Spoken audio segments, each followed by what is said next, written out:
Ce cours est destiné aux étudiants de 3e année en sciences biomédicales. L'objectif, c'est de faire rédiger aux étudiants des fiches qui sont destinées à implémenter la base de données Orphanet. Orphanet, c'est une base de données qui recense toutes les maladies rares. La destination de ces fiches, ce sont principalement les médecins qui doivent savoir comment prendre en charge un patient ou une patiente qui arrive dans leur cabinet avec une maladie rare, et aussi à destination des patients qui ont besoin de mieux connaître leur maladie.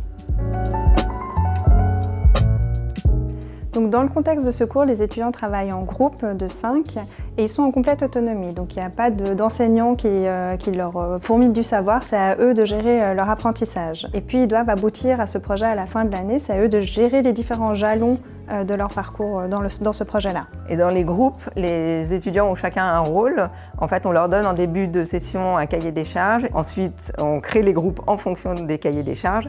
Et puis, ils travaillent ensuite en autonomie en respectant leur rôle.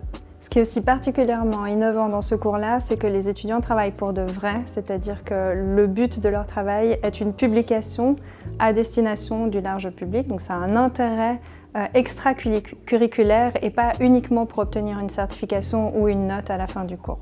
Et donc c'est un cours qui est professionnalisant aussi finalement, puisque c'est quelque chose qu'ils referont dans la vraie vie. Ce qui a motivé la mise en place de ce cours, c'est avant tout les besoins des étudiants. Tous ces étudiants se destinent majoritairement au travail en industrie plus tard. Et dans les industries, on travaille en général dans un groupe pour réaliser un projet. Donc ils avaient besoin de développer des compétences en gestion de projet. Finalement, ce cours les responsabilise. Comme ils doivent publier des fiches sur Orphanet qui sont à destination des patients et des médecins, ils sont obligés de faire le travail de littérature qu'on attend d'eux en profondeur parce qu'ils sont responsables du contenu qui va être publié. Les compétences qu'on cherche aussi à développer dans ce contexte de gestion de projet de groupe sont la capacité à s'auto-évaluer et puis aussi à donner un feedback constructif aux autres membres du groupe. Et ces compétences sont évaluées selon une grille, donc elles sont obligatoires, ils doivent remplir cette grille. Pour les étudiants, le bénéfice de ce groupe est le fait que, comme ils doivent travailler en autonomie, ils se responsabilisent de leur travail. Ils n'ont plus tellement la position d'étudiants qui viennent à la faculté pour apprendre des choses, mais aussi la position de collaborateurs, puisqu'ils participent à la connaissance scientifique.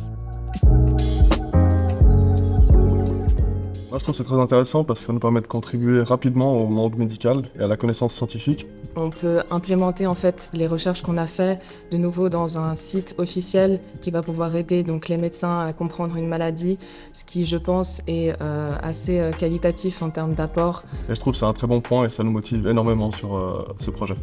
Et dans ce cadre-là, finalement, le positionnement du tuteur est différent des cours traditionnels puisque ce n'est plus lui qui vient pour transmettre son savoir ou répondre spécifiquement à des questions. En fait, il se met un peu en retrait et il accompagne un peu comme un collaborateur à distance son groupe. Alors moi, je suis tutrice pour l'enseignement Orphanet. Alors pour moi, c'est une image, c'est que je serai comme le tuteur que l'on plante en fait dans un pot avec une belle plante.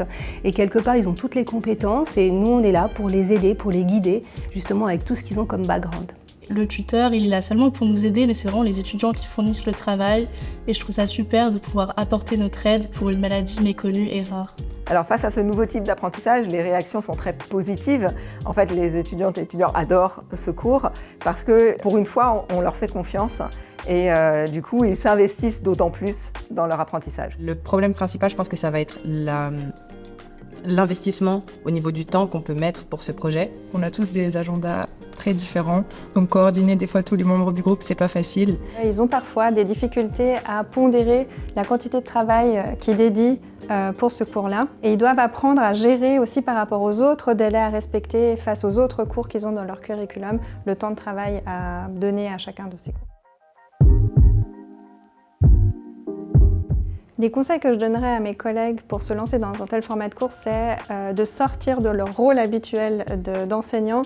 On a un peu tendance à vouloir contrôler les processus d'apprentissage. Or là, les étudiants sont tout à fait capables de les contrôler eux-mêmes. Et l'avantage que l'on a, c'est que c'est un petit atelier, c'est que les étudiants ont certaine confiance avec nous et qu'ils peuvent nous demander en fait de l'aide quand ils en ont besoin. Donc c'est justement très responsabilisant Et en même temps, on peut contrecarrer en fait peut-être cette inquiétude qu'on pourrait avoir d'une trop grande autonomie. Vous m'avez demandé de venir aujourd'hui, vous m'avez envoyé un petit résumé, enfin même une première ébauche assez complète de votre fiche détaillée. Donc je vous propose qu'on passe en revue un petit peu ça, qu'on voit un peu les questions. Bien qu'il y ait des redondances, est-ce que on va trop dans les détails, pas assez? Je pense qu'on peut aller quand même un peu plus loin dans certains points. Mais on va passer tout ça en revue, finalement dans chacune des parties peut-être. Il faut faire confiance aux étudiants, même si on a tendance à se dire que ce sont que des étudiants de 3e année bachelor, donc peut-être qu'ils ne sont pas encore très au point sur ce qu'ils veulent faire, mais comme ils le font pour de vrai, ils sont capables de se donner la responsabilité qui va avec ce processus. Et finalement, à la fin, même Orphanet nous a fait confiance et ces fiches sont évaluées de la même manière que celles qui publient en interne, avec des résultats similaires. On prend la décision et on prend la responsabilité de gérer ce rôle ou ce rôle. D'un point de vue professionnel, plus tard, ça nous apportera aussi de savoir que quand on a des tâches, il faut les accomplir et on ne peut pas s'éparpiller.